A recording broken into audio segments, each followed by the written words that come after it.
Welcome, everybody, to this week's podcast episode for the Financial Freedom for Physicians podcast. I'm your host, Dr. Christopher Liu. And as you know, I talk about 4 different types of freedom: time, financial, location, health freedom.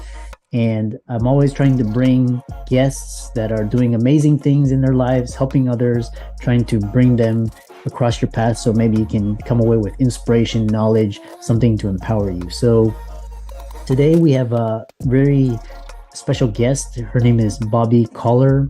She's one of the top 10 guests on Podmatch. And her mission is to help people lead their lives, not just live by default. And so that kind of ties into the mission of empowering people to take advantage and not just be at the whims of the economy or what the government is doing. And so I'd like to welcome Bobbi to the show. Welcome. Thank you. I'm delighted to be here, Christopher. Yeah, we were talking backstage and tell us, you have a very interesting story. I'm always interested in the comeback person. So tell us more about where you started and how you came to be. Yeah. Well, the comeback, I needed to come back. When I was 23, let's just say I did not have a very good year when I was 23, right? Everything went wrong. I was working 2 jobs. I was barely keeping my head above water. It was so bad. I was eating that tuna fish macaroni salad, I was eating like 5 times a week because that's what I could afford, And so it was New Year's Eve. And the other thing I should say too, part of this is I had not gone to college yet because my parents did not believe in education. In fact, I had to fight with my mom to stay in high school. So there it is. It's New Year's Eve. I'm 23 and I worked my 2 jobs. I went home to my little dark apartment and I thought, how did my life end up this way? How did it end up that way? And so the answer that came back to me is that your life is a reflection of the choices that you've made so far. And at first that wasn't very satisfying because I think in my 23-year-old heart, I really wanted someone or something to blame. I wanted someone to come rescue me. And in that moment, it's like, nobody's coming to rescue you. And even though, on one hand, you could say, well, that's not very hopeful. On the other hand, I thought it's super hopeful, right? Because that means I can do that for myself. I don't have to wait for someone else. I don't have to wait for, to be rescued. I can do that for myself. And I really thought, well, hey, if it's true, my life is a reflection of the choices that I've made so far. If I learn how to make better choices, I can get a better result. And that's what kind of started me on this path. I started studying self-leadership. I started studying communication. I started studying what we now know of as emotional intelligence. We didn't call it that back then, but that's what it was. And, eventually it led me to make some big changes. I put myself through college. I went on to get my master's degree. I paid for it all myself. And it just set me on the path of this is how I want to help others, because I think too often we live that default life, and it doesn't have to be that way. We can create something more for ourselves. Yeah, it's very powerful because once you realize that, so the reason why I love entrepreneurship is because everything is in your hands. You succeed, it's you, and then if you fail, it's you. So you don't have anybody to blame. So you can't blame a job or the economy or. So that's why it's so empowering. Then what's really interesting is that so you talk about you talk about 3 fundamental truths. Tell us more about that. Yeah, well, that directly comes out of that experience, because the fundamental truth number 1 is that the future can be changed. It is not set in stone, right? And I think that sometimes we think, well, we started down this path and there's no way I can change. And that's not true. We can always change it. Fundamental number 2 is that you can change your future, and perhaps only you can change your future, which goes back to that whole thing about we don't have to wait to be rescued. And then fundamental truth number 3 is that you don't have to wait. You can learn what you need to learn along the way. And I included that one because in coaching so many people, what I've seen is people think, I have to have all the answers. I have to know every detail before I can get started. And that's simply not true. In fact, you can't know everything until you do get started. Think about, you mentioned being an entrepreneur. How much do you learn every day being an entrepreneur? I mean, it's a Tons. Yeah, so that doesn't have to be a stumbling block. So that's my 3 fundamental truths. And then we talk, so what's that? That's really, that's very empowering. And then you talk about, I guess, mental resiliency and fitness, which is really interesting because, usually fitness and conditioning is like a physical thing, but you talk about it in terms of mental and emotional. Tell us more about that. Yeah. So you're right. I love the analogy to physical fitness, right? Because we all know if I'm going to go run a marathon, I'm probably going to have to do training first. I'm not just going to sit on the couch and then one day say, I'm going to go run a marathon. Well, we could, but probably it's not going to end very well, right? But with mental fitness, and mental fitness is different than mental health, right? So mental fitness is, researchers define it this way. It is our capacity to respond to life's challenges and opportunities with a positive mindset rather than a negative, neutral, or stressed mindset. And that's really important because when we respond with a positive mindset, that's when we have the best access to our brain's resources. Things like resiliency, creativity, we see more options, we can take clear-headed action with confidence. Mm-hmm. And that's why it's so important that we build mental fitness. And it's something that can be built. It's just a lot of us have never heard of it. And to be, completely straightforward, it's based on the work of positive intelligence. So it's just a wonderful blending of a lot of different sciences. I think, I studied Tony Robbins, which is, he's been key on talking about using emotions to leverage performance. Mm-hmm. And, really putting yourself in a positive state so that you can access more positive emotions to, drive, whatever you're trying to achieve. So, right. There's been so much research in the last, I would say, 20 to 25 years. Like Barbara Fredrickson was one of the key researchers on positive emotions. And she said that when we put ourselves in positive emotions, on our brain, it has what she calls a broaden and build effect.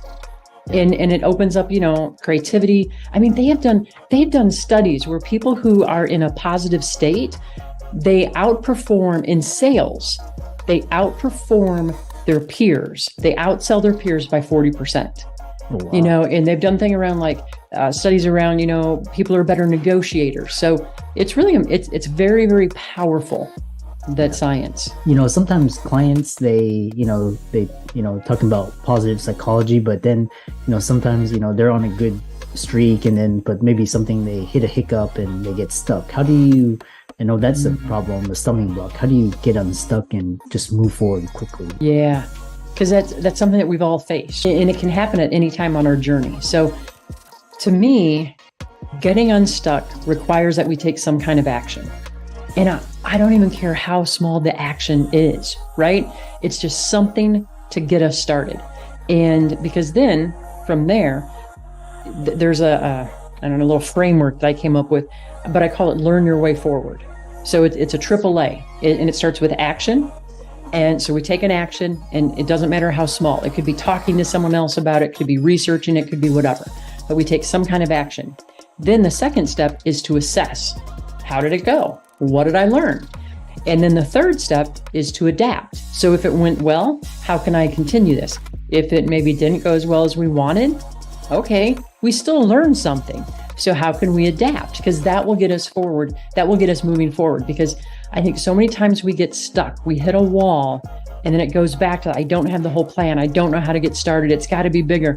And sometimes it can be just the simplest action that will move us forward. But I always say that action is the antidote for despair, because it gets us started. Yeah, I think what's really interesting is I think Paul Graham, and he was talking about, especially with startups, and you're dealing with the unknown, but then he was saying, action produces information. And yeah. So, and could be wrong information, but at least you take action, and then it snowballs. So that's right. I'm writing that down. I love that. And then what is the one trap that just keeps people stuck, that just, they can't get out of it? They just hang ups, what is that trap? Yeah. Well, one of the big ones is that, what we've talked about in terms of, I have to have the whole plan. The other one that's probably just as big is, and it's related to mental fitness, and that is the stories we tell ourselves. If you want to call those, some people call them self-limiting beliefs. Sometimes we call them those patterns that we fall into. But think about how many times someone is about to take action, and then that voice of doubt shows up and says, yeah, but are you sure you can do it? Or what will other people think? Or what if you fail? Or there's 1,000 things that might say to us. So getting comfortable with, what those patterns are for us, because those keep us stuck. They keep us exactly where we are. Yeah, that's interesting. The stories and then having a plan. Then also what's interesting is when you talk about so getting unstuck, and a lot of people get hung up on failure because they think, okay, failure, I failed. And but tell us why failing is a great thing. Because I think it goes to the quote you said earlier, right? Failing almost always produces information. And so there's that. There's also, I love cross-country skiing. So this is a good metaphor for it, or an example, because I grew up in the Midwest in Illinois, where everything's super, super flat. And then we moved to Colorado to 9,000 feet. So we're way up high in the Rocky Mountains. We're right outside Rocky Mountain National Park. So nothing's flat there. And I remember the first time I saw some of these hills, I was terrified. I'm like, I'm not going to ski down that. You're nuts. I'm going to fall, But when I ski down those hills, even if I fall, I learn something, right? Because I learned, oh, you know what, here, my technique was wrong or whatever it might be. So it helps me learn. But the other great thing about failure is that it expands my comfort zone, right? Because think about it. If the worst thing that I think is going to happen is I'm going to fall, and then I fall and I survive, it's not so scary anymore. So it makes it easier to take on the next challenge. Yeah. And one of the things I had a ski instructor tell me, and he's a former competitive cross-country skier. And he said, anytime you're trying something new, we can't let the fear of failure or just fear in general get in our way. And he said, so don't try it once, don't try it twice, a minimum 3 times. And I'm like, why? And he said, the first time is to prove it to yourself that you can do that thing. The second time is to kind of bring some normalcy, like, okay, it wasn't a fluke that I made it down the hill. The third time is that's the earliest time when you can start to evaluate, did I like that experience? Because the first 2 times you're probably petrified. But I thought that is really great advice, not just for skiing, but for a lot of the things that we do in our lives. Don't just try it once. That's not a real try. Like, really give it a real try. Yeah.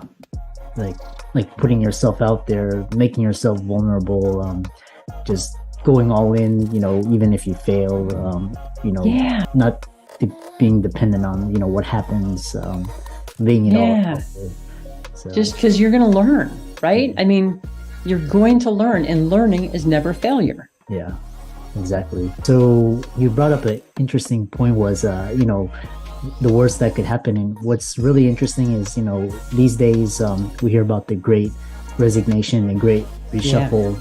Yeah. And, I think COVID had a positive effect because, the people were like, oh, if I'm locked up in my home, and, we can still survive this, how bad can it get? So people are taking risks and starting their own companies and pursuing their dreams, and they're like, okay, it can't be that bad, so I'm gonna quit my job and try something new. And so it's really, what you're saying really fits into that.